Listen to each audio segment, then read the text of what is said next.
වගේ ඒවා ගැලපෙන්නේ නැහැ. මොකද ඒවා වැස්සට සේදෙන නිසා. ආයුබෝවන් අස්සන්න YouTube channel එකට ඔයාලා හැමෝම අදත් ආදරෙන් පිළිගන්නවා.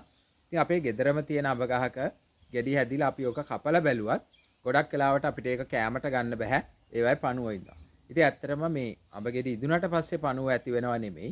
අඹ ගෙඩි කුඩා අවස්ථාවේ පළතුරු මැස්ස ඇවිල්ලා මේකේ බිත්තර දානවා. ඊට පස්සේ කාලයත් එක්ක ඒවා වර්ධනය වෙලා අඹ ගෙඩි ඉදුණට පස්සේ මේ පණුව එළියට ඇවිල්ලා මේ අඹ ගෙඩි ආහාරයට ගන්න පටන් ගන්නවා.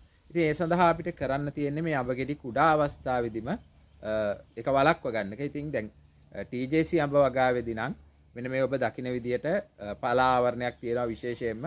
ඉතින් ඇත්තටම මේ TJC අඹ වලට නම් මේ බෑග් එක ඇත්තටම මේ ඩබල් ලේයර් බෑග් එක දාන්නේ පළතුරු මැස්සගෙන් ආරක්ෂා කරගන්න විතරක් නෙමෙයි හොඳ පෙනුමක් ලබා ගන්න. ඉතින් ඇත්තටම අපිට මේ අනෙකුත් අඹ වර්ග වලටත් මේ පලා ආවරණයම භාවිතා කරන්න පුළුවන්. ඒකේ කිසි ප්‍රශ්නයක් නැහැ. නමුත් ඇත්තට මේක අත්‍යවශ්‍ය නැහැ. ඉතින් ඒ නිසා මම නම් කරන්නේ දැන් මේ කර්ත කොළඹන් සහ අනිකුත් විලාට ඒ වගේ අඹ වර්ග වලට මෙන්න මේ වගේ බෑග් එකක් පත්තර කොළ වලින් බෑග් එකක් සකස් කරගන්නවා. ඒක තමයි මම නම් ගොඩක් වෙලාවට භාවිතා කරන්නේ. මම මේක හදන විදිය වීඩියෝ එකේ අන්තිමට පෙන්නන්නම්.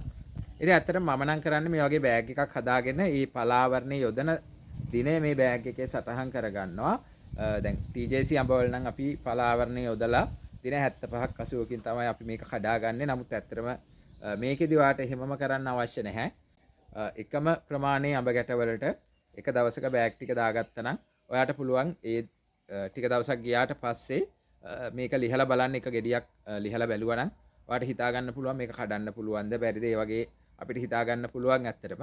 ඔයාට එතකොට කරන්න තියෙන්නේ මෙන්න මේ වගේ බෑග් එකක් අරගෙන මේකේ දිනේ සටහන් කරලා මේ විදියට මෙන්න මෙහෙම බෑග් එක දාගන්න ඕනේ. ඊට පස්සේ මේ විදියට බෑග් එක ගැට ගහ ගන්න ඕනේ. එකම ප්‍රමාණයේ අඹ වලට මේ විදියට එකම දවසේ බෑග් ටික දාගන්න එක තමයි හොඳ.